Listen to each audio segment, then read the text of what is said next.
কৃষ্ণ কৃপালু বান্ধৱ সমস্ত আই মাতৃ সমস্ত আমি ক্ৰমশঃ আগবঢ়াই অহা নিগম শাস্ত্ৰ সমূহৰ আমি তাৎপৰ্য ব্যাখ্যা কৰি আহিছোঁ, পৰ্যালোচনা কৰি আহিছোঁ আৰু আজিও আপোনাসৱৰ উদ্দেশ্যে আমি এই গীতা শাস্ত্ৰ সম্পৰ্কে দুআষাৰ প্ৰকাশ কৰাৰ মানস কৰিছোঁ। ভগৱন্ত দেৱ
আমাক সমস্ত তত্ত্বৰ সম্ভেদ জনাইছে।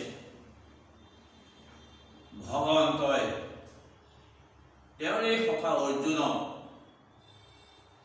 তেওঁ এই কথা প্ৰতীয়মান নিয়াব খুজিছে যে যিজনে তেওঁ ঐশ্বৰ্য, তেওঁৰ ঐশ্বৰ্য হৈছে ঐশ্বৰ্য, শক্তি, সৌন্দৰ্য, যশ, জ্ঞান, বৈৰাগ্য, এই ছয় শক্তি যাৰ লগত আছে সেইজন হ'ল ভগৱন্ত।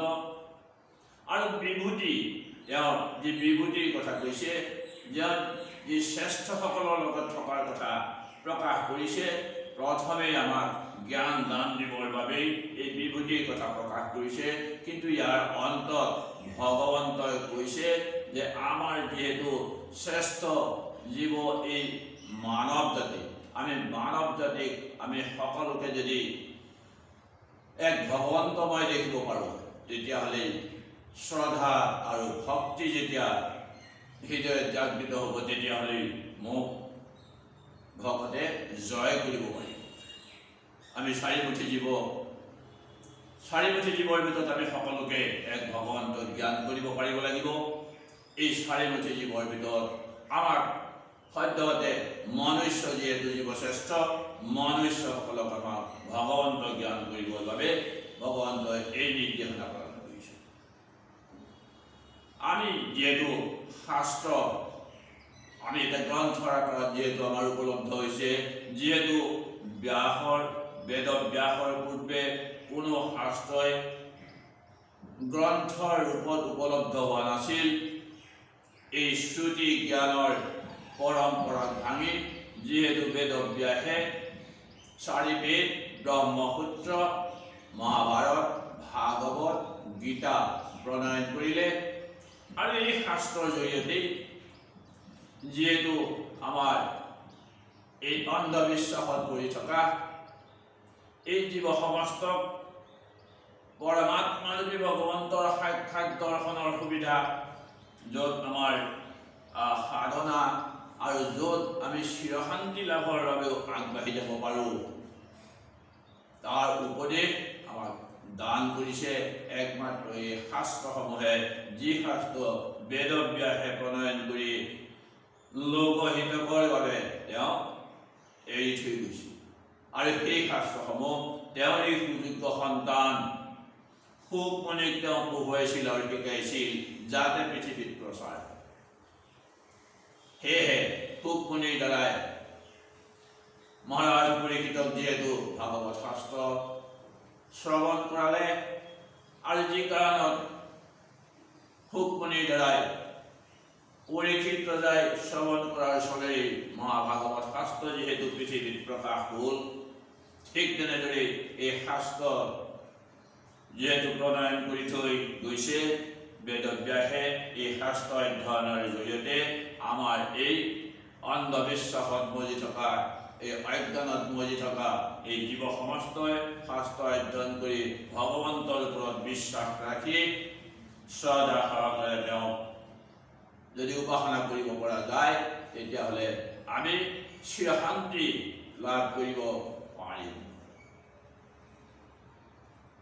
ভগৱন্তই গীতা শাস্ত্ৰ, য'ত কুৰুক্ষেত্ৰ ৰণত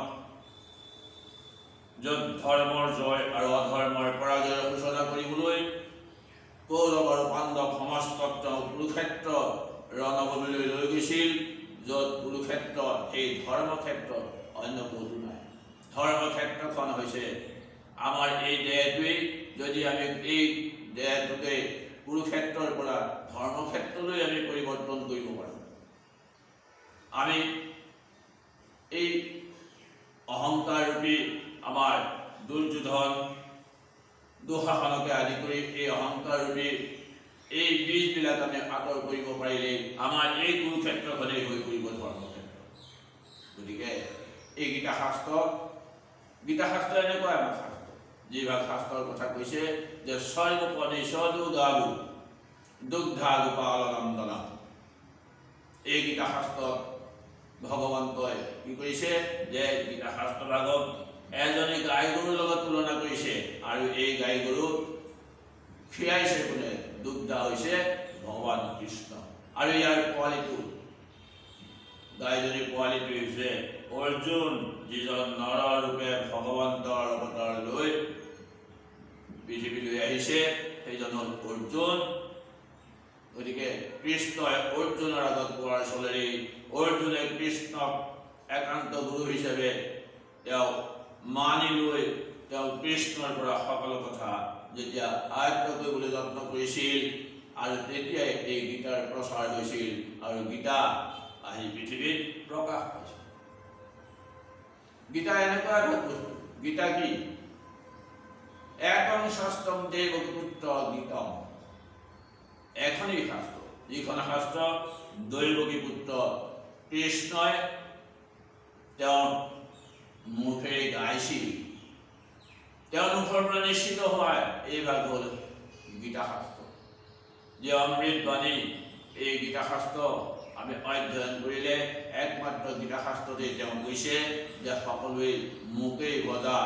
আমি অন্য সকলো শাস্ত্ৰ পঢ়িলে শাস্ত্ৰই আমাক উপদেশ দিছে যে কৃষ্ণক ভজা, কৃষ্ণক উপাসনা কৰা, আৰু কৃষ্ণক উপাসনা কৰিলেই আমি সকলোৱে মুক্তি পাব পাৰিম।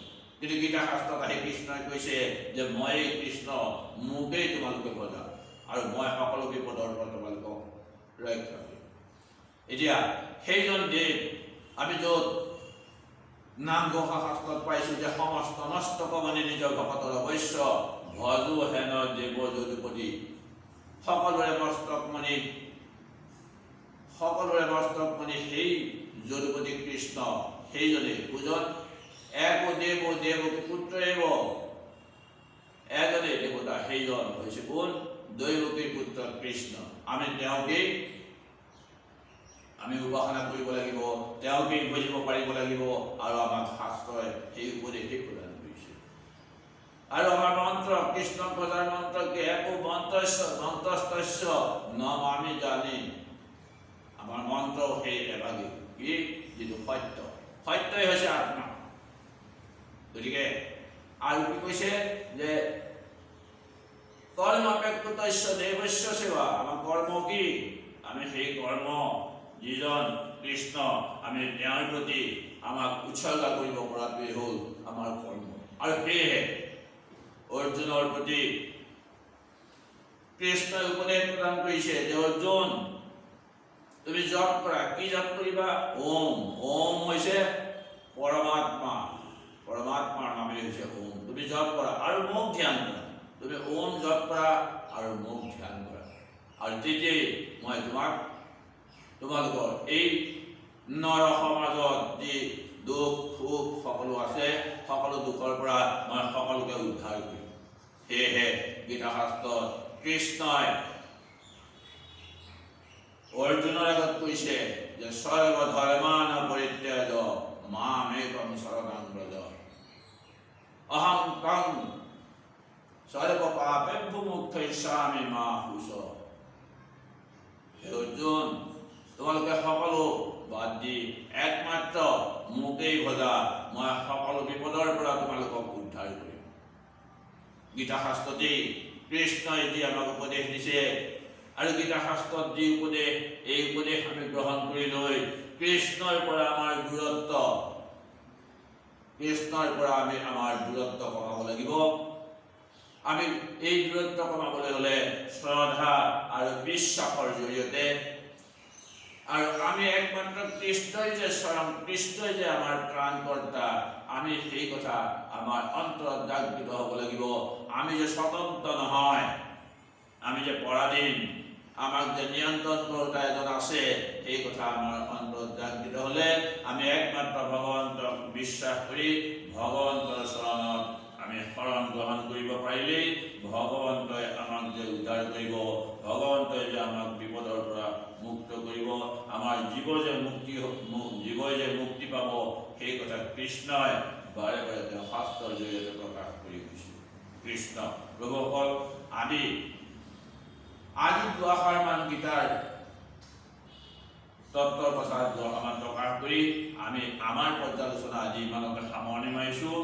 আমাৰ পিছৰ পৰ্যায়ত আমি গীতাৰ বিষয়ে অলপ বহলাই পৰ্যালোচনা কৰাৰ চেষ্টা কৰিম। কৃষ্ণ, আজি পুনৰবাৰ সেৱাৰে আমাৰ পৰ্যালোচনা সমাপ্ত কৰিছোঁ। কৃষ্ণ হৰি।